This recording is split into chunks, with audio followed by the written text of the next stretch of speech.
assalamu aleykum ɓamtare dara layɓe e wulago jamma ɗaccirtake e goto hande eɗen goni samedi 9 août 2025 ɗo ene esplanade mo dara halayɓe ɗo to gonɗen ɗo gonɗen koye tooɓo hande to gonɗa mino tooɓa ƴeewe on jii caliki on jii tooɓo ngo on jii tooɓo ngo allahu akbar on jii ƴeewe kadi ƴewon beydi on jii kanji fof ɗi dogi ɗi gari ɗi naati e nder esplanade o ndeysaan joni noon a min koye tooɓo min goni on jii ndeysaan sertide rawane nde tooɓi nde e base o weeɗi ndiyam ɗam ari nder kono hande o to gonɗen ɗo machallah nana tooɓa ndiyam natani nder donc en jetti Allah en jettini Allah ji Mamadou Moussa Ali Allah yo Allah yammo moƴƴere ko golle noon ɓuuri haalade wiyanoɗen ni kala mo golli yo haale on jii ndeysan golle ɓuuri haalade ɗo koye tooɓo gonɗen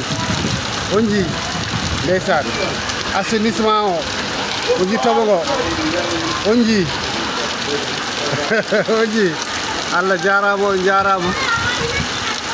Demba Mbaye Ba Allah jarama jarama Amadou Ibrahima Niang Allah jarama jarama wonno ko ɓe gonni ardiɓe golle ɗe machallah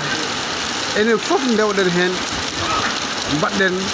ko dental woni gonga donc yo Allah yo goto ko moƴƴere kono kadi yo Allah yo moƴƴere Allah Mamadou Moussa Ly ɓiɓɓe mum e tayniraɓe mum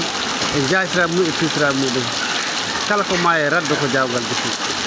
ndeysan billahi wallahi ko golle ɓuuri haala kala mo wawi yo gollu kala mone golla kadi yo gollu ko moƴƴi sa golli ko moƴƴi tan Allah yaltanma Allah Mamadou Moussa Ly noon kala ko golli ko moƴƴi machallah yo Allah yammo moƴƴere Allah jarama on jarama daranaɓe on jarama suskanaɓe on jarama almuɓe Allah Mamadou Moussa Ly on jarama yiɗɓe Allah Mamadou Moussa Ly on jarama e yiɗɓe e yiɗanɓe e yiɗanaɓe onon foof Allah jarama on jarama Elhadji Ndiaye 2S Dehe Dara Halayɓe machallah